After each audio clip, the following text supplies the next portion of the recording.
టాలీవుడ్లో భారీ బడ్జెట్తో పాన్ ఇండియా స్థాయిలో తెరకెక్కుతున్న సినిమాలకు రిలీజ్ డేట్ల సమస్య బాగా ఎక్కువైపోతుంది. ఎంతో ముందుగానే డేట్స్ లాక్ చేసుకుంటే తప్పించి సోలో రిలీజ్లు దక్కడం లేదు. పోనీలే పోటీకి వెళ్దామంటే భారీ బడ్జెట్తో తెరకెక్కిన సినిమాలు పోటీలో రిలీజ్ అయితే కలెక్షన్లు షేర్ అవుతాయి.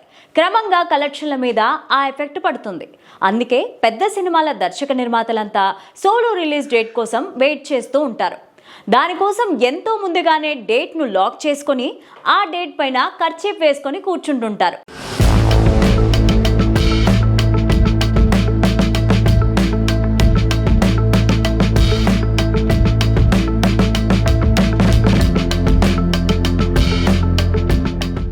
రిలీజ్ డేట్స్ అయితే అనౌన్స్ చేస్తున్నారు, కానీ చెప్పిన డేట్కు సినిమాను రిలీజ్ చేయలేకపోతున్నారు.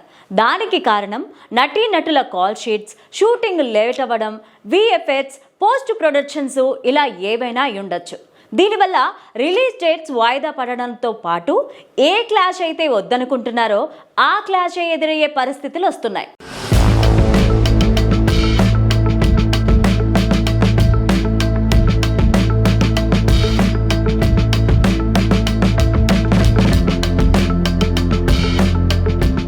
ఇక అసలు విషయానికి వస్తే పవన్ కళ్యాణ్, బాలకృష్ణ సినిమాలు బాక్స్ ఆఫీస్ వద్ద పోటీ పడే ఛాన్స్ ఉన్నట్టు డిస్ట్రిబ్యూషన్ వర్గాల్లో నడుస్తున్న ప్రచారం ఇప్పుడు ఇండస్ట్రీలో హాట్ టాపిక్ గా మారింది. బాలయ్య, బోయపాటితో చేస్తున్న అఖండ 2 సెప్టెంబర్ 25న రిలీజ్ కానున్నట్టు అనౌన్స్మెంట్ టైంలోనే చెప్పారు.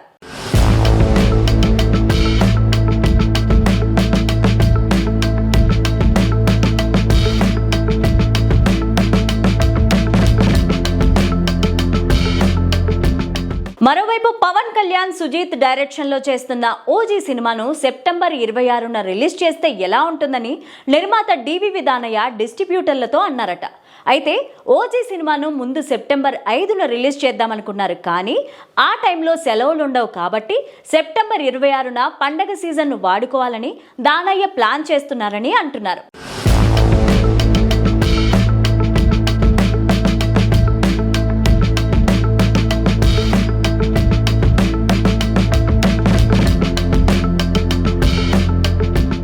ఈ వార్తల్లో నిజమెంతన్నది పక్కన పెడితే ఇందులో సాధ్యాసాధ్యాలు చూస్తే ఈ రెండు సినిమాల మధ్య పోటీ దాదాపు ఉందనే చెప్పాలి. దానికి కారణం పొలిటికల్ గా బాలయ్య, పవన్ కళ్యాణ్ మధ్య ఎంతో మంచి సాన్నిహిత్యం ఉంది.